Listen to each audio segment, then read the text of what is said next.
Hello friends, कैसे हैं आप सब। तो डियर, आज का क्लास जो है क्लास 8 का चैप्टर 2 व्यापार से साम्राज्य तक कंपनी की सत्ता स्थापित होती है। तो ये चैप्टर हम लोग डिस्कस किए हुए थे। तो इसका फर्स्ट पार्ट हो चुका था, उसका लिंक आपको डिस्क्रिप्शन बॉक्स में हो जाएगा, जिसमें हम लोग काफ़ी इंपॉर्टेंट चीज़ें को डिस्कस किए थे। ठीक है, तो चलिए आज का क्लास जो है इससे आगे हम लोग डिस्कस करते हैं। जैसे हम लोग देखे थे कि ईस्ट इंडिया कंपनी बंगाल में व्यापार शुरू करता है। फिर इसके बाद जो फर्स्ट वाइस राय कौन थे, फिर व्यापार से युद्ध तक कैसे पहुंचा, कैसे कैसे अलग अलग कंपनियां हैं, और फिर उन सब का जो है कंपटीशन बढ़ता गया, और फिर इस तरीके से जो है युद्ध तक पहुंचा। ठीक है ना। तो ये सब सारी चीज़ हम लोग यहाँ पर डिस्कस किए थे, किस तरीके से प्लासी की युद्ध हुआ था, किस तरीके से बैटल आपका कंपनी के जो अफसर थे ना वो नवाब बन बैठे। तो ये सारे चीज़ के बारे में हम लोग जो है पहला वाला जो सेक्शन था ना उसमें डिस्कस किए हुए थे। तो चलिए आज के क्लास में हम लोग डिस्कस करने वाले जो ये सबसे इम्पॉर्टेंट पॉइंट है, ये है आपका टीपू सुल्तान शेर ए मैसूर। ये जो टॉपिक है ना, इस टॉपिक से हमेशा हमें सेटेट से क्वेश्चन देखने को मिलता है। ठीक है, चलिए इसके बारे में डिटेल डिस्कशन करते हैं, ताकि स्टेटमेंट पे क्वेश्चन भी आए तो वो हमारा क्लियर हो जाए। ठीक है, तो देखिए, जब कंपनी को अपने राजनीतिक और आर्थिक हितों पर खतरा दिखाई दिया तो कंपनी ने प्रत्यक्ष सैन्य से टकराव का रास्ता भी अपनाया। दक्षिण भारतीय राज्य मैसूर के उदाहरण से ये बात समझी जा सकती है। हम लोग ये देखें कि कंपनी जो है ना वो क्या नवाब को वो ऐसा नवाब बनाता था बंगाल में जो कि उसके इशारे पे नाचता था, ताकि उसको किसी तरीके का कर नहीं देना पड़े। और अगर कोई नवाब जो है उसके खिलाफ विद्रोह करता था तो फिर उसको वहाँ से हटा दिया जाता था। ठीक है, जैसे कि सिराजुद्दौला था, फिर मुर्शिद कुली खान था, अली वर्दी खान था। ठीक है, तो इस तरीके से जो है वो हमेशा इसको रखता था, उसको हटा देता था। ठीक है, तो जो उसके अकॉर्डिंग काम करता था उसी को वो नवाब बनाता था। ठीक है, तो ये था उसका मतलब नीति था ईस्ट इंडिया कंपनी का। तो टीपू सुल्तान शेर मैसूर में क्या है कि जब कंपनी को अपनी राजनीतिक और आर्थिक हितों पे अब खतरा दिखाई दिया तो वो कंपनी जो है प्रत्यक्ष सैनिक टकराव का रास्ता भी अपनाया, और दक्षिण भारतीय राज्य मैसूर के उदाहरण से ये बात समझी जा सकती है। हैदर अली इसका शासनकाल जो है 1761 से लेकर 1782 तक है। और उनके विख्यात पुत्र टीपू सुल्तान जो है शासनकाल 1782 से लेकर 1799 तक है। जैसे शक्तिशाली शासकों के नेतृत्व में मैसूर काफ़ी ताकतवर हो चुका था। ठीक है, तो किसके शासनकाल में, तो टीपू सुल्तान, इसका शासनकाल कितना है 1782 से लेकर 1799। और ये हैदर अली का पुत्र है। और इसका शासनकाल कितना था हैदर अली का, तो 1761 से लेकर 1782 तक। ठीक है ना। तो मालाबार तट पर होने वाले व्यापार मैसूर रियासत नियंत्रण में था, जहाँ से कंपनी काली मिर्च और इलायची खरीदती थी। तो यहाँ से मैसूर से क्या क्या खरीद रही है कंपनी, काली मिर्च और इलायची खरीदता था। 1785 में टीपू सुल्तान ने 1785 ईस्वी में टीपू सुल्तान ने अपनी रियासत में पड़ने वाले बंदरगाहों से चंदन की लकड़ी, काली मिर्च और इलायची का निर्यात रोक दिया। सुल्तान ने स्थानीय सौदागरों को भी कंपनी के साथ कारोबार करने से रोक दिया।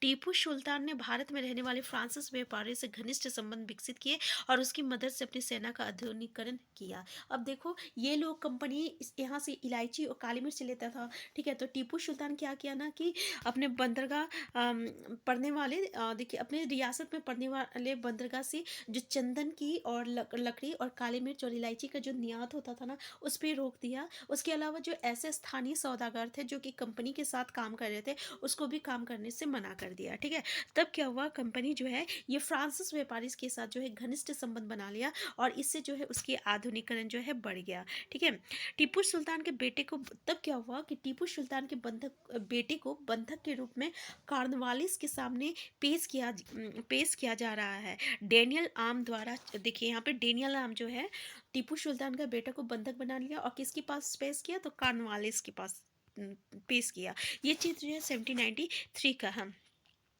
ठीक है, कंपनी की फौजों को हैदर अली और टीपू सुल्तान ने कई बार युद्ध में हराया था, लेकिन 1792 में 1792 ईस्वी में मराठा हैदराबाद के निजाम और कंपनी के संयुक्त फौजों के हमले के बाद टीपू सुल्तान को अंग्रेजों से संधि करनी पड़ी, और इस संधि के तहत उनके दो बेटों को अंग्रेजों ने बंधक के रूप में अपने पास रख लिया। और ब्रिटिश चित्रकारों को ऐसे दृश्य की तस्वीर बनाने में मजा आता था जिनमें अंग्रेजों की सत्ता की विजय दिखाई देती थी। तो यहाँ पे देखिए क्या क्या है कि टीपू सुल्तान जो है और हैदर अली कई बार इन लोग को युद्ध में हरा दिया था कंपनी के फौज को, लेकिन 1792 में में जो मराठा हैदराबाद के निजाम और कंपनी के संयुक्त फौजों के हमले के बाद क्या हुआ था, दोनों जो है यहाँ पे संधि कर लिए थे, क्योंकि उसमें ये जो था अंग्रेज उसके दो बेटा को जो है बंधक बना लिया था। यहाँ पे एक इम्पॉर्टेंट चीज़ बता रहा कि अंग्रेज के जो अधिकारी थे ना, वो इस तरीके की तस्वीर बनाने में उन्हें बहुत ही मज़ा आता था, जहाँ पे वो देखते थे कि अंग्रेजों की सत्ता का विजय दिखाई पड़ता था।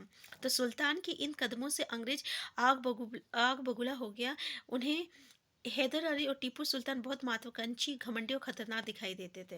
अंग्रेजों को लगता था कि ऐसे राजा को नियंत्रित करना और कुचलना जरूरी है। फलस्वरूप मैसूर के साथ अंग्रेजों की 4 बार जंग हुई थी। यहाँ से क्वेश्चन हमसे पूछा जाता है, ठीक है ना, कि मैसूर के साथ अंग्रेजों की 4 बार जंग हुई थी, 1767 से 69 तक, 1780 से 84 तक, 1790 से 92 तक और 1799। चारों जो है क्रोनोलॉजिकल ऑर्डर में याद रखिएगा। श्रीरंगपट्टनम की आखिरी जंग में कंपनी की सफलता मिली और अपनी राजधानी की रक्षा करते हेतु टीपू सुल्तान मारे गए और मैसूर का राजकक्ष पूरे वोडियार राजवंश के हाथों में सौंप दिया गया। इसके साथ ही मैसूर पर ही शासक संधि थोप दी गई। ठीक है, यहाँ पे टीपू सुल्तान जो है मारे गए थे और जो भी राजकाज था किसके हाथों सौंप दिया गया था, तो वोडियार राजवंश के हाथों पे सौंप दिया था और इसके साथ ही मैसूर पर ही सहायक संधि थोप दी गई। ठीक है, यहाँ पे देखिए टीपू की कहानियाँ, राजाओं की छवि अक्सर जनश्रुतियों से भी बनती है। प्रचलित किस्सों में उनकी ताकत का खूब यशगान किया जाता था। 1782 में मैसूर के राजा बने टीपू सुल्तान के बारे में कहा जाता है कि एक बार वो अपने फ्रांसिस दोस्त के साथ जंगल में शिकार खेलने गए थे। वहाँ एक शेर उनके सामने आ गया और उनके बंदूक ने मौके पर साथ नहीं दिया और कटार भी जमीन पर गिर गई। फिर भी टीपू ने निहत्ते ही शेर का मुकाबला किया और आखिरकार कटार उठा ले। अंत में इन्होंने शेर को मार गिराया। इसी के बाद से उसको हम लोग शेर मैसूर कहते हैं। ठीक है, तो शेर मैसूर की उपाधि इन्हें कब मिला था, जब ये शेर को जो है बिना हथियार के उनसे लड़े थे उसके बाद। ठीक है, अब मराठों से लड़ाई। अब टीपू सुल्तान के बारे में हमें सब चीज़ पता चल गया था ना, कि मैसूर के साथ इनके साथ 4 बार लड़ाई हुई थी। उनका जो ऑर्डर है क्रोनोलॉजिकल ऑर्डर, वो याद रखिएगा, किस तरीके से वो मारे गए थे। उनके बेटों के जो है बंधक बना लिया गया था, किसने बनाया था, किनके पास जो है पेश किया गया था, ये भी पॉइंट इंपॉर्टेंट है। ठीक है ना, यहाँ पे देखिए आपको श्रीरंगपट्टनम की युद्ध और टीपू सुल्तान की मौत के बारे में खबर देने वाले दो पुराने, अच्छा यहाँ देखिए मराठों से लड़ाई। 18वीं सदी की आखिरी से कंपनी मराठों की ताकत को भी काबू और खत्म करने में सोचने लगी थी। 1761 में सेनापति पानीपत की तीसरी लड़ाई में हार के बाद दिल्ली से देश का शासन चलाने का मराठों का सपना चूर चूर हो गया। उन्हें कई राज्यों में बांटा गया। इन राज्यों की बागडोर सिंधिया, होलकर और गायकवाड़ और भोसले जैसे अलग अलग राजवंशों के हाथों में थी। ठीक है, यहाँ पे क्या किया गया कि इसको अलग अलग राज्य में बांट दिया गया और अलग अलग राज्य को अलग अलग राजवंश के हाथों में दिया गया था, जैसे कि सिंधिया है, होलकर है, गायकवाड़ है, भोसले हैं। ठीक है, और ये सारे सरदार एक पेशवा सर्वोच्च मंत्री के अंतर्गत एक कॉन्फेडरेंसी राजमंडल के सदस्य थे। पेशवा इस राजमंडल का सैनिक और प्रशासकीय प्रमुख होता था और पुणे में रहता था। महाजी सिंधिया और नाना फडणवीस 18वीं सदी के आखिरी दो प्रसिद्ध मराठा योद्धा और राजनीतिक थे। ठीक है, तो ये जो थे मराठा योद्धा थे और राजनीतिक थे, किसके बारे में बोल रहा, तो महादजी सिंधिया और नाना फडणवीस के बारे में बोला जा रहा। एक के बाद एक कई युद्धों में कंपनी ने मराठों को घुटने टेकने पर मजबूर कर दिया। पहला युद्ध 1781 में सालाबाई संधि के साथ खत्म हुई थी। सालबाई संधि से क्वेश्चन पूछा जाता है। ठीक है, तो ये जो है 1782 में 1782 ईस्वी में जो हुआ था, सालाबाई संधि के साथ खत्म हुआ था और जिसमें कोई पक्ष नहीं जीता था और दूसरे अंग्रेज मराठा युद्ध जो है 803 805 के कई मोर्चे पर लड़ा गया और इसका नतीजा ये हुआ कि उड़ीसा यमुना के उत्तर में स्थित आगरा और दिल्ली सहित कई भूभाग अंग्रेजों के कब्जे में आ गया। ठीक है, यानी ये सब जो है अंग्रेज जो है कब्जा कर लिया, कहाँ पे, आगरा और दिल्ली में। तो 1817 से 1819 के तीसरे जो अंग्रेज मराठा युद्ध हुआ था, उसमें मराठों की ताकत को पूरी तरह कुचल दिया गया था। पेशवा को पुणे से हटाकर कानपुर के पास बिठूर में पेंशन पे भेज दिया गया था। अब विंध्य के दक्षिण में स्थित पूरे भूभाग पर कंपनी का नियंत्रण हो चुका था। तो आप देख सकते थे कि मराठा के साथ भी युद्ध हुआ था और उसमें जो है ये कंपनी विजयी हुआ। नेक्स्ट है सर्वोच्चता का दावा। जो सर्वोच्चता का दावा, उपयुक्त विवरण से स्पष्ट होता है कि 19वीं सदी की शुरुआत से कंपनी क्षेत्रीय विस्तार की आक्रमण नीति पर चल रही थी। लॉर्ड हैस्टिंग्स 1813 से 1823 तक जो है गवर्नर जनरल थे के नेतृत्व में सर्वोच्चता की एक नई नीति शुरू की गई। कंपनी का दावा था कि उसकी सत्ता सर्वोच्च है और इसलिए वो भारतीय राज्यों से ऊपर है। अपने हितों की रक्षा के लिए वो भारतीय रियासतों का अधिग्रहण करने या उनका अधिग्रहण की धमकी देने का अधिकार अपने पास मानती थी। ये सोच बाद में भी अंग्रेजों की नीति में दिखाई देने लगी। ठीक है, तो यहाँ पे हम लोगों का जो दो चीज़ इंपॉर्टेंट था वो याद रखिएगा।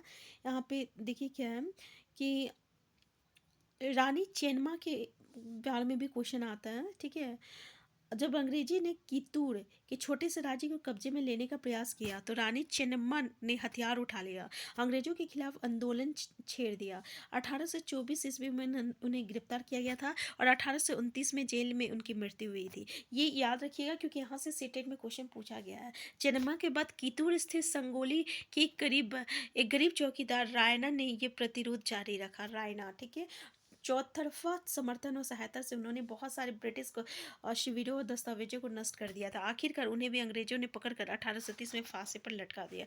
प्रतिरोध के ऐसे कई दूसरे उदाहरण पर इस किताब में आगे बढ़ेंगे। तो देखिए यहाँ पे जो भी इंपॉर्टेंट नाम आता है ना, वहाँ से हमें क्वेश्चन कई बार सीटेट में देखने को मिला है। तो वो सारी चीज़ें जो है आप सब याद रखिएगा। ठीक है,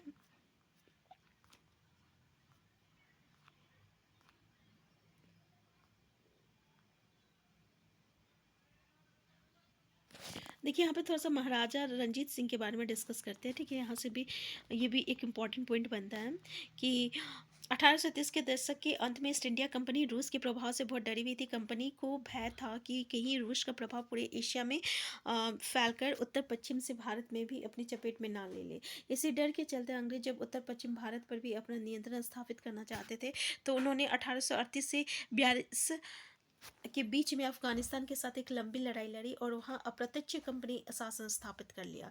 ठीक है, फिर क्या हुआ, 1883 ईस्वी में सिंध भी अपने कब्जे में आ गया था और इसके बाद पंजाब की बारी थी और यहाँ महाराजा रंजीत सिंह ने कंपनी की दाल नहीं गलने दी और 1839 ईस्वी में उनकी मृत्यु के बाद इस रियासत के साथ दो लंबी लड़ाइयाँ हुई। आखिरकार 1839 ईस्वी में अंग्रेजों ने पंजाब का भी अधिग्रहण कर दिया।